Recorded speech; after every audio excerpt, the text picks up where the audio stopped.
Oh my god. Whoa! This is huge. We have just discovered an abandoned portal to the past. Boy, it's pretty hectic.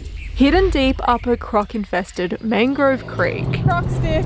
In the heart of nowhere. This is cool. Clues to ancient times are etched into the very bones of the earth. You can just imagine a small little civilization. Join us this week as we let our minds wander as to what life might have looked like 20,000 years ago. Whenever you're crebbing out in these places, you just like think of how they must have crebbed here back when they were crebbing.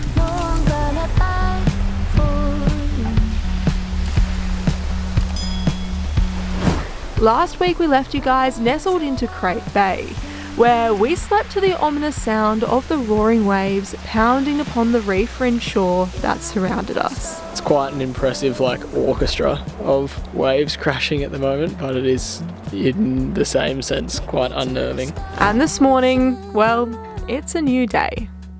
Where are we going? Going on an adventure. Can't really express precisely where that adventure will take us at this point in time. We'll see what happens. That's the best type of adventure, I think. Not having a solid plan. First step to adventuring is lifting the anchor. That's very literal for us. However, I feel like that's got some kind of metaphorical value as well. If you want to go on an adventure, you have to lift your anchor first. Oh, look at that. Too smooth of an operation. That's it, cast your anchors off. Cast your lines or cast your anchors. Just take a risk, go out there, deal with that funny sinking feeling in your stomach. I think if you're not nervous, I'm a nervous person, but if you're not sometimes nervous or questioning things, then you're not really pushing the envelope far enough. There's a fine balance between recklessness and adventure and growth. Do you know what I mean? But comfort will kill you. Comfort will kill you. And there you have it, folks, your daily dose of inspiration from Slim and Soph. I never thought we'd actually be delivering inspiration on this channel. If you're new to the channel, we're currently traversing through a captivating corner of Australia known as the Kimberley. We're here as part of our circumnavigation of the continent. Man, I can't believe we're cruising through here right now. It just feels so surreal. I can't get over that Nakama is here. Alongside sailing and making videos for you, we are also completing our degrees at the same time. I don't know why we do it, honestly. Studying in the Kimberleys. I'm so over it. Almost there. The next step to adventure is make sure that you have a headwind you can motor into. And step 3 in any great adventure is eating leftover sushi for breakfast.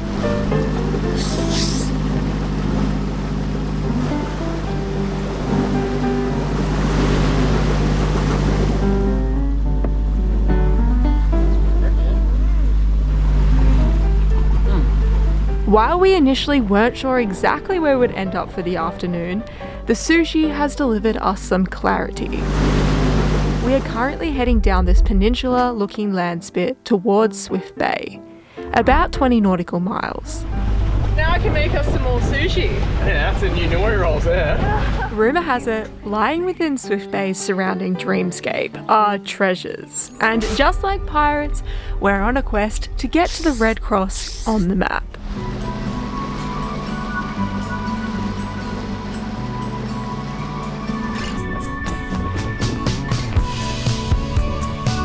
Once again, we are absolutely blown away by this scenery. Nothing what we expected. We were even considering missing this place. We're like, oh, surely there'd be nothing that spectacular there. We'll skip that one. But we decided the other way, and here we are. And it is just spectacular. I just can't. This place, this whole region, just blows me away. I guess that's why everyone says it's so special, I guess, because it is very special.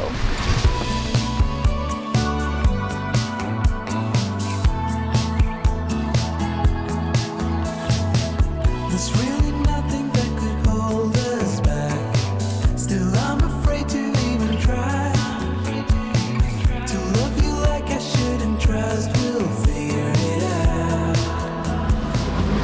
Little banana berry smoothie.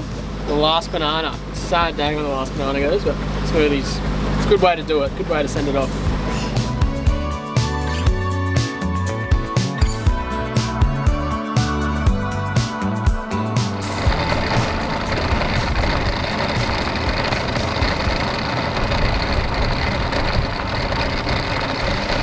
This whole joint's just stunning.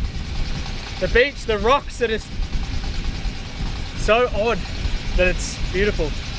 Anyway, biker in reverse.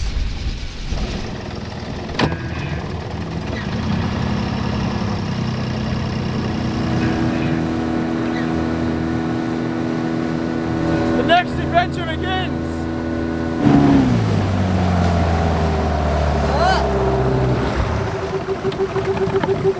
What do we say about the fuel line? How did that? Oh no. It's chaos. I don't want to stick my hand in the water. That croc behind me there is the stuff of nightmares. That's like a good 3-4 meters. Do it. We were literally just saying, imagine setting off and then Watch out. realizing that your fuel isn't connected. The next adventure begins. That was a bit of a shaky start.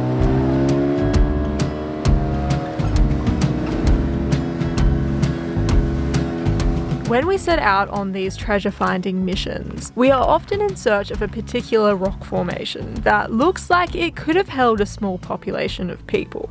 You gotta get right down in the crevices of these massive cliffs. Wow, you could fully live here. They would've. It's got like different levels, undercover sections. Like, it's a full home. It's an apartment, this rock. And there's evidence to say that people so many years before us also thought that this rock was a pretty nice place to call home. I like this one because he's like prime viewing. You don't have to lie on the ground, but he's still just so well preserved there. He's just been crabbing there for thousands of years. Yeah, fully in that position, Yeah. frozen in time. Get a bit of a sore back with a bit of a lean on like that for a couple of thousand years. I found the motherhead. Oh, that's a face that would haunt you in your dreams, and you know what? So we've showed you a bit of art now, mostly the Bradshaw art, but that was a completely different style to here. This is a new one to us, so sort of like the second art style we've seen so far. These here are Wandjina, a sacred symbol of fertility and rain, distinguishable by their unique style of large eyes, representing the eye of the storm, however intentionally lacking a mouth, which was thought would make them too powerful. They often also display large headpieces that signify the different types of storms that, although violent, are vital to nourish this harsh region. Big hands, Whoa. big, goes all the way under. Well, yeah, like how do you even do a person that big on a rock? With rock too. Unlike the mysterious Goingoin or Bradshaws, modern Indigenous Australians believe that these paintings were created by the Wandjina people, prehistoric Indigenous inhabitants of the Kimberley, dating back to around 4,000 years ago. There's a kangaroo here. A lot newer compared to the 20,000 years ago the Goingoin are believed to be painted. Whenever you're crabbing out in these places, you just like think of how they must have craved here back when they were crabbing. Does that make sense? It's really cool. This drawing's just riddled through this rock. You could just spend so long here, mesmerised by the very existence of these art pieces. But the Kimberley will always find a way to keep you on the move.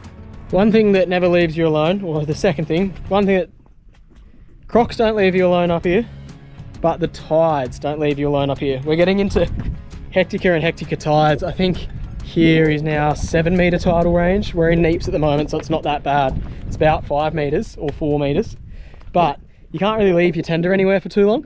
We're gonna now try and go check out some more artwork up a river. We'll see if we can get up it, because apparently the tide, again, flows really hard out it. So little high field should get us up there, but I don't know how far we can get up to, like if the creek gets too dry. So it might be a tomorrow morning thing, but if we could Our tender's already hanging on. We were up there for not long at all. Our tender's like nearly high and dry. What, really? Look at the bow line. The bow line's tight as. Oh my god. And you can see rocks out there you couldn't see just before. There's this photo and I'll insert it here. It's basically just a boat hanging from a jetty. That's sort of what is about to happen to the dinghy right now. We were so quick. So although we knew the tide was well and truly going out, we decided we would have a crack at this next site up the river. We just had a very long tender ride and we've come to this little river where we've heard that there might be some other little treasures. However, we've got an outgoing tide at the moment. With the amount of tide still to drop, it looked as though this entire river was about to dry out and leave us stranded. We don't want to be stranded here, that's the thing. So we're best to try again on the high tide tomorrow. I just don't feel comfortable not being able to get out of here. Do you agree or not? Yeah, no, I don't feel that great about it either. I know we keep saying, but you truly do need to keep your wits about you out here. We're so far from any kind of help, and we don't want to have to be waiting another 12 hours for the tide to come back in. So we slogged it back to the boat in the tender. My butt's gonna be so bruised tomorrow.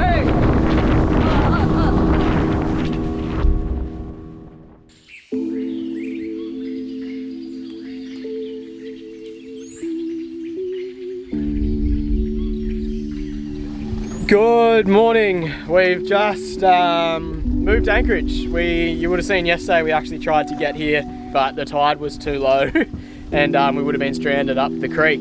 Second attempt, we're gonna go try now. The tide should actually be coming in, so if anything it'll help us. Got 2 hours before lectures, so go try and find a little bit more hidden artwork up this river, and then we got to do another move, another jump this afternoon.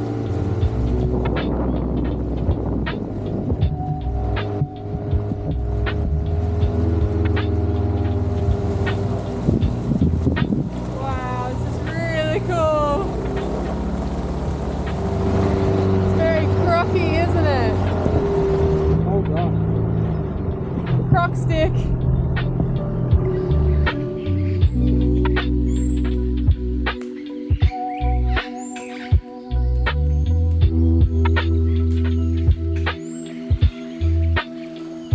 Found it. We have found the spot. We sure have found the spot. Big. Oh, this might even be a cooler place to live than yesterday. This is a cool cave. Climbing up through the trees to get here.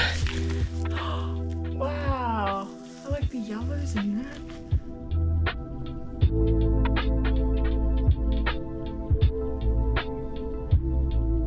Yeah. Man, this is a pad, eh? And there's a little cave in there for For extra protection. Nuclear war shelter. This is a very cool home. I like this one. I don't know what style these are. I've not seen. To us, these appear to be a different style to the Goin Goin and Wandjina. We're not sure of the origin of these paintings, but what's exciting about these is the use of the different coloured ochres. Oh my god.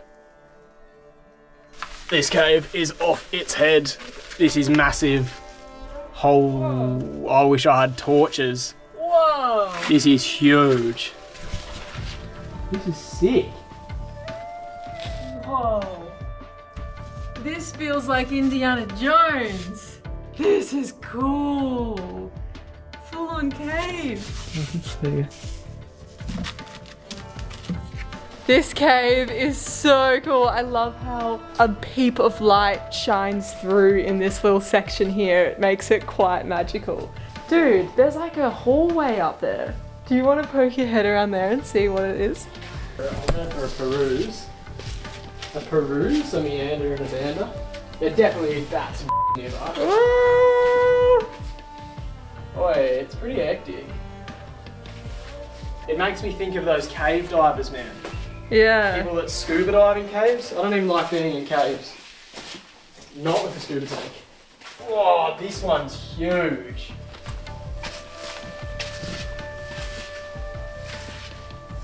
You can just imagine a small little civilization fully living in this cave area, and there's like almost steps down into these mangroves, and all through this whole section is just old seashells, and you can imagine them just collecting and then like sitting on these, it's almost like amphitheater seats, you know, and just eating.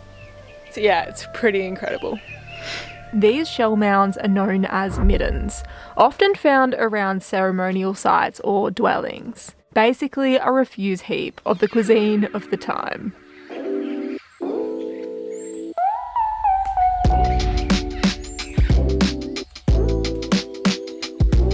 The tide comes in very quickly here. You can see our tracks are now underwater. We've only been up there for like 15 minutes or something like that. We were going to tie off to this mangrove tree. I'm glad we didn't because it's literally submerged now.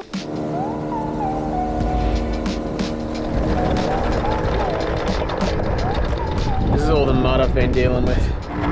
If you come into the Kimberley and it's within your means, this is one of those places I'd recommend a deck wash.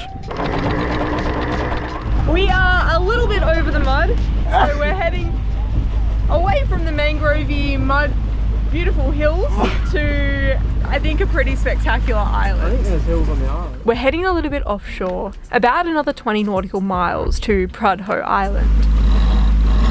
We're gravitating towards what we believe might be a sandy beach and bottom, resulting in less mud in our anchor locker. We're up and at it again. We're just running with the head sail today as we're downwind once again. We're only going 20 miles, so a nice little cruise in the morning.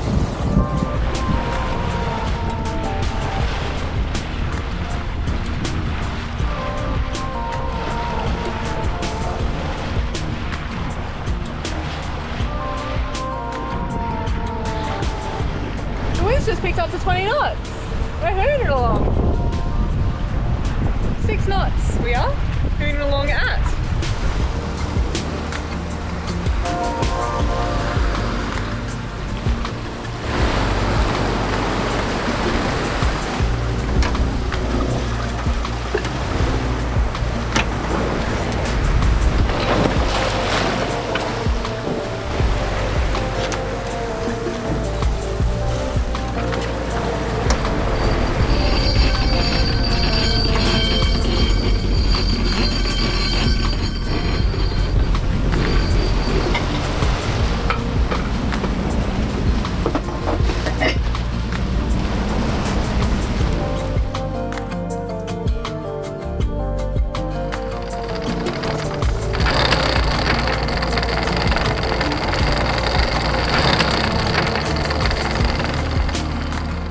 Well guys, we're looking forward to sharing our time here with you next week. In the boat. Yeah. Woo! But for now, we really hope you enjoyed this episode. Thank you to our patrons for your ongoing support and for making these videos possible. And guys, keep your eyes peeled on our Patreon page for upcoming announcements regarding real-time meetups. Stay salty, hooroo, and if you're lucky, we'll catch you next week.